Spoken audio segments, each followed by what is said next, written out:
Bonjour à tous, alors me revoilà assez vite pour une nouvelle vidéo.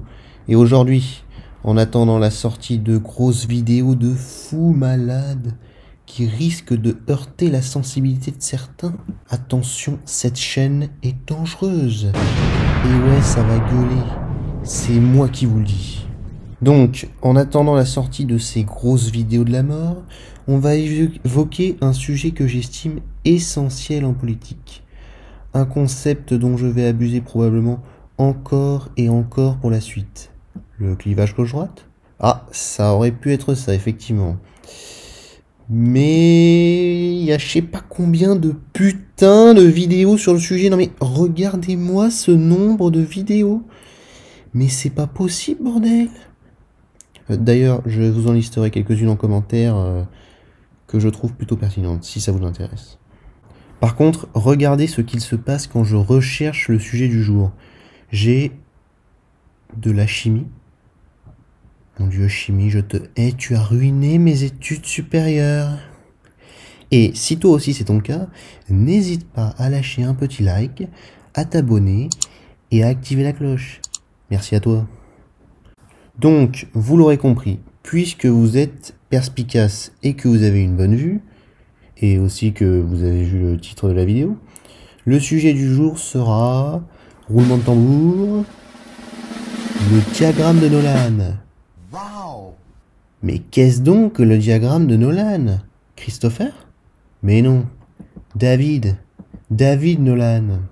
Car oui, ce diagramme porte le nom de son créateur, David Nolan, un libertarien américain. Quoi? Tu ne sais pas ce qu'est un libertarien? Eh ben tu vas jeter un coup d'œil à ma playlist sur les États-Unis. Ne t'inquiète pas, je ne bouge pas. Je reste là. Tu as le temps. Donc, ce cher David Nolan, en tant que libertarien, ne se reconnaît pas dans le clivage gauche-droite et n'est pas satisfait par ce dernier. Il cherche un moyen de représenter de façon plus complexe la vie politique pour permettre à son mouvement d'idées d'être sur le devant de la scène. Nolan décide donc de troquer un axe unilatéral, l'axe gauche-droite, pour un repère bidimensionnel, le diagramme de Nolan. L'idée est assez simple. Chaque axe représente un type de liberté. On a donc une liberté économique, donc libéralisme contre socialisme, et une liberté personnelle, autoritaire contre libertaire. On peut aussi interpréter ça comme la place de l'État dans l'économie et la vie personnelle des gens. Ce diagramme permet donc de dessiner 4 blocs. Un premier bloc de gauche ou progressiste, libertaire et interventionniste. Un deuxième bloc de droite ou conservateur, libéral et autoritaire.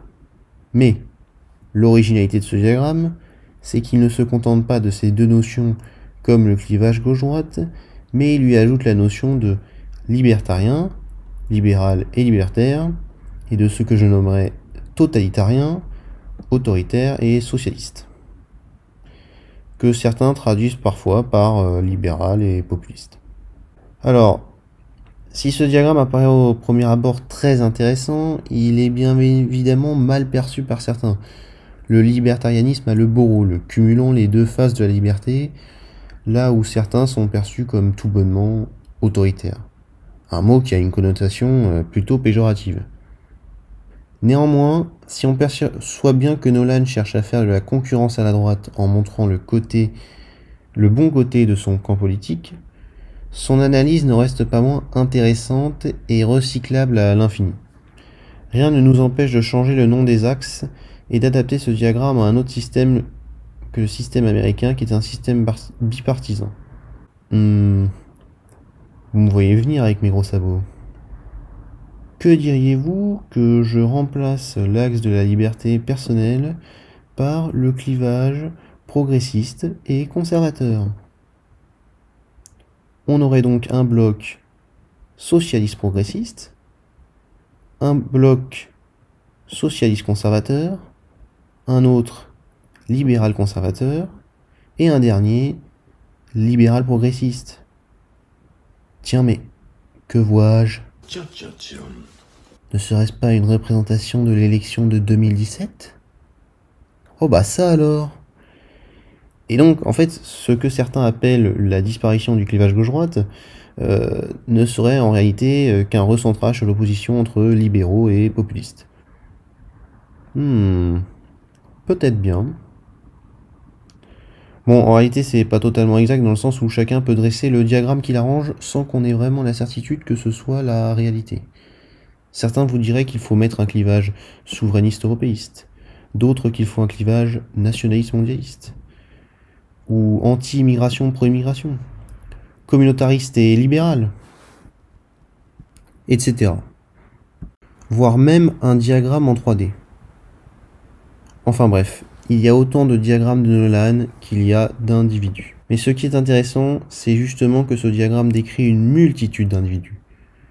Là où le clivage gauche-droite va vous placer sur un axe où on confond plusieurs données entre elles, le diagramme de Nolan va élever au carré les possibilités de positionnement.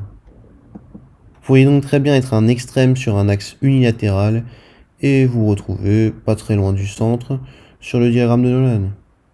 Et à l'inverse, être au centre sur l'un d'eux, mais vous retrouvez aux extrêmes sur l'autre. L'exemple typique, c'est que les populistes sont généralement placés à l'extrême droite, alors qu'ils peuvent n'être pas si loin du centre sur le diagramme de Nolan. Et les libéraux sont généralement au centre, mais peuvent très bien être extrémistes sur un diagramme de Nolan. Les libertariens au sens américain du terme en sont un très bon exemple. Ce sont généralement des libéraux qui sont considérés comme très radicaux, et donc bien loin de la galaxie sociale-libérale. On a aussi des libéraux qui sont généralement loin de partager les positions de la gauche radicale sur le sociétal, même si tous deux sont vus par certains comme progressistes. De la même façon, un nationaliste de droite ne sera pas sur la même position sociétale qu'un droitard modéré ou un conservateur classique. Et c'est aussi ça l'avantage de ce diagramme, il permet de dresser un tableau plus complet de la politique. Pour peu que vous ayez un minimum de personnalité, c'est-à-dire que vous ne suiviez pas votre gourou aveuglément, vous allez être un point parmi tant d'autres de ce diagramme. Et peut-être que cela vous permettra de saisir que c'est vrai que je suis de gauche, mais en fait je suis plus proche de certains populistes que de certaines personnes à gauche. Ou alors je suis de droite, mais les libéraux et les populistes, voire même la gauche, ne sont fondamentalement pas si éloignés de moi. A l'inverse, si vous avez des opinions très tranchées, vous serez radicalement isolé du centre du diagramme et donc des autres familles, d'où votre rejet viscéral pour ces dernières. L'ennemi naturel de la gauche étant la droite, et celui des libéraux, les populistes. Et en fait, la politique ne consiste ni plus ni moins qu'à tracer des camps politiques, des frontières sur ces diagrammes de Nolan, camps qui peuvent très bien évoluer. Regardez, par exemple, vous êtes là. Un candidat a dessiné un groupe autour de lui auquel vous appartenez. Mais ce candidat se décale peu à peu sur le diagramme, finissant par vous abandonner au passage.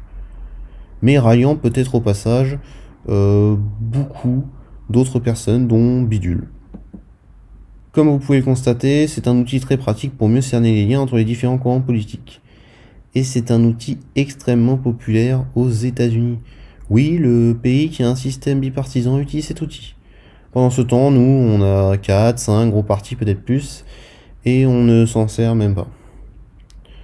Je suis sûr que pas mal d'entre vous n'ont jamais été au fait de cette notion, mais c'est d'autant plus étrange que beaucoup considèrent les deux grands partis américains, démocrates et républicains, comme étant deux partis de droite très radicaux, donc membres d'une même et unique section du diagramme.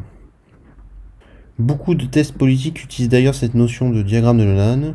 On peut par exemple citer le fameux Political Compass, qui a des analyses, comment dire, un peu étranges. Vous avez aussi EUND ou Supply Values. Enfin voilà, une petite liste non exhaustive si ça vous intéresse, mais sachez que rares sont les tests français qui utilisent ce diagramme. Il faut généralement aller voir du côté des États-Unis ou bien passer par le biais d'organismes européens. Enfin bref, ce diagramme de Nolan est une notion essentielle à maîtriser dont je reparlerai maintes et maintes fois. Et oui, on abandonne le clivage gauche-droite, désolé. Je vous remercie d'avoir regardé cette courte vidéo, mais aussi de liker, vous abonner et activer la cloche. N'hésitez pas aussi à me donner en commentaire vos deux grands clivages et où vous vous positionneriez sur le diagramme. Allez, sur ce, passez tous une excellente fin de journée ou de soirée. C'était Droite à Fragile et je vous dis à la prochaine. Ciao!